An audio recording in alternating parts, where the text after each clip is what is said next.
Engine 21. Bravo response, stabbing, gunshots, penetrating trauma, GSW, self-inflicted, 12,250, Skyline Boulevard. Injured and 2 others in custody. Welcome everyone to the 4 this afternoon. I'm Heather Holmes. And I'm Alex Savage. We want to get you straight to that developing story we are following in Oakland. Our Henry Lee is joining us live now from Skyline High School with what we are learning from police. Henry? Well, Oakland police still here, very much an active scene here at Skyline High School here in the Oakland Hills. The student body has been released for the day. We understand that a student was shot, 2 others in custody. Let's show you some video from earlier in the day. Now, the shooting broke out at about 1:30 this afternoon here at Skyline High. I'm told a male student was shot and wounded here on campus. Oakland police say 2 individuals, both juveniles, were taken into custody. Now, after those shots were fired, campus staff immediately placed the school on lockdown. Oakland police say they arrived within 2 minutes, found the victim, who was taken to hospital by ambulance. Now, police also detained 2 juveniles believed to be involved in the shooting. I'm also told that police recovered 2 weapons. Now, it's not clear what led up to the shooting, and police again would not specify whether these 3 are students. Now, we heard from Assistant Oakland Police Chief James Beer, Oakland Mayor Barbara Lee, who also came here to the scene, as well as school district spokesman John Sasaki. Here's what they had to say. There was a great collaboration between not only the staff, but the actual students themselves. The kids really did help out with regards to figuring out what was going on and where help needed to be. No child should have to experience this. No school should have to be traumatized by what took place. This is not what any of us ever wants to see at any of our schools. We don't want to see our kids affected by violence like this. We know that there are too many guns on the streets here and really across the country, and we need to get a handle on this. Now, again, those we heard from today said it could have been much worse. Luckily, today was a minimum day here on campus. Today is Wednesday. The shooting happened just at about the last period for students. Now, and again, this is the latest incident here on Skyline. Just learning that 2 people were detained, and we are working to find out if that will lead to arrests.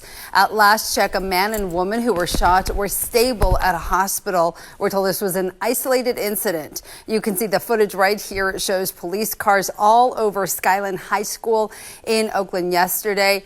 Now, shooting happened right after graduation ceremonies on campus when some students and parents were still there taking pictures. Police locked down the school initially, getting everyone out of the school. Witnesses describe what happened.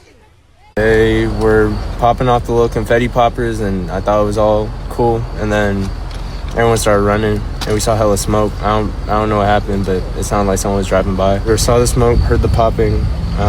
It was just a series. It sounded like someone had an automatic gun at one point. We do know there were multiple suspects, but we're trying to identify exactly how many. And police also say there were multiple shots and that there were reports of a dispute that they're looking into. The principal of Skyline High sent a message to families saying in part, there is no place for this kind of behavior at Skyline. We must resolve our differences in other ways and not resort to violence to work out problems. Today is a teacher work day, so students are not scheduled to be on campus today, but the principal says that staff will be available to any students who need emotional support. Hey everybody, yesterday, Wednesday, the 11th of November, a sad incident occurred, a very sad incident indeed. And it had to do with a student, at this point not named, who was shot and wounded on our campus in the Oakland Hills. And he was not alone in the incident. There are 2 others who were in custody and 2 guns were recovered. Now, as I understand it, what I've been looking at, there have been 3 reports of guns used at Skyline over the past, I believe, month. An unusual statistic, a very unusual statistic, but nonetheless it happened. Now, I'm a graduate of Skyline High School, proud member of the class of 1980. We're planning our 46th year reunion as I speak. When we were at school, when we were at Skyline, incidents like this were unheard of.